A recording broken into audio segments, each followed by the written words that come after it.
Finmaster T9 dæksuser med 2 stykker jammermotorer, 600 hestekræfter. Det kan vi jo se her, det er kraftigt.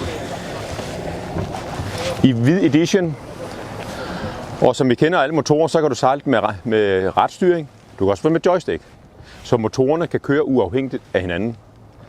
Der er SDS-propel på dem, men også øget bakeffekt med nyt udstødningssystem, hvor det leder luften væk fra propellen.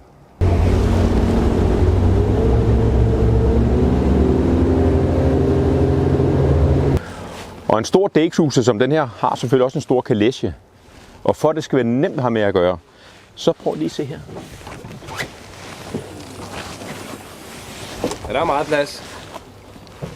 Det er mig, der lige har lagt den ned. Det er bare at lægge det ned. Der er masser af plads. Det er bare, og det kan ikke blive nemmere. Og det er det, kunderne værdsætter i en 30-fods båd, at det skal være nemt at komme ud og sejle.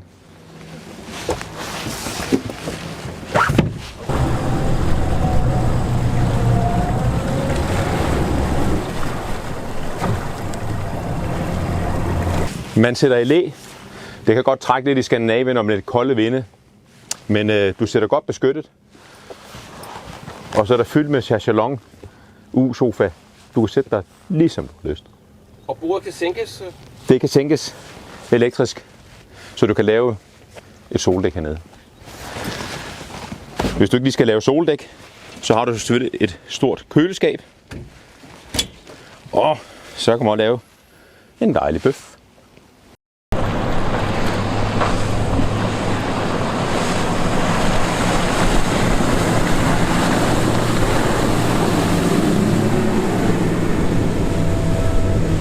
Og det er en stolthed. Det er det dreng, det er det nørdet. For her har man virkelig en god førerplads. Man sætter fuldstændig perfekt for. Men du kan også nyde nogle af de finesser, den har med stort indbygget kortplotter, hvor man kan trykke på et sted, man ønsker at sejle hen. Og så kan man sige sejl, så sejler den selv. Du skal selv lige holde øje. Har du lyst til at nyde det lidt mere og have lidt magt over det hele, så har den joystick.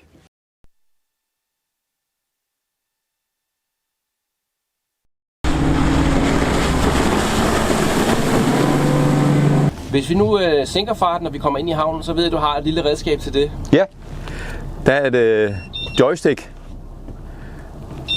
som man kan trykke her og køre med den her frem og tilbage. Så hvis vi kører frem her, så sejler vi fremad. Og hvis vi ønsker mere fart, hvis du nu blæser 10 sekundmeter, så bruger man knapperne herover til at give endnu mere fart. Og så steg vi faktisk lige 30% i omdrejninger. Så det kan man justere digitalt herover, hvor meget power man ønsker.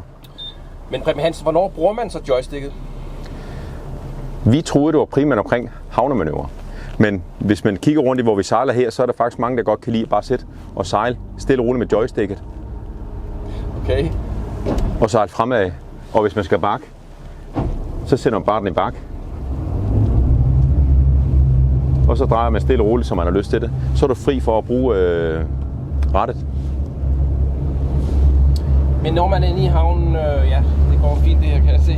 Og du kan se, hvor hurtigt den drejer. Du kan slet ikke nå at følge med på rattet. Ja. På samme måde. Nej. Og så kan den sejle sidelæns. Det kan den også. Kan den her også lave skyhook, altså, så du kan placere den på et bestemt sted? Den kan også, hvis du har et spot, hvis du nu har nogen, der falder over bord, så kan du også få den til at blive på samme sted. Og sidelæns, så lægger vi den til siden, og så ser man motorerne, de går hver til sit. Så trækker den bare til siden, og så sejler vi sidelæns nu. Så hvis vi skal ind til en bro, så går vi sidelæns lige nu med en halv knop. Så det er cirka 3,5 knop, eller 3,5 tons båd, der sejler en halv knop sidelæns. Men så har du jo også bogpropeller, kan man se på den her Sleipner. Yes. Bliver den ikke lidt overflødig?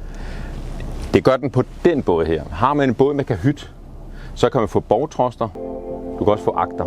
Så hvis det nu er 10 eller 12 eller sekundmeter vind, eller du har en båd med meget overbygning, så kan du få det med ind over os.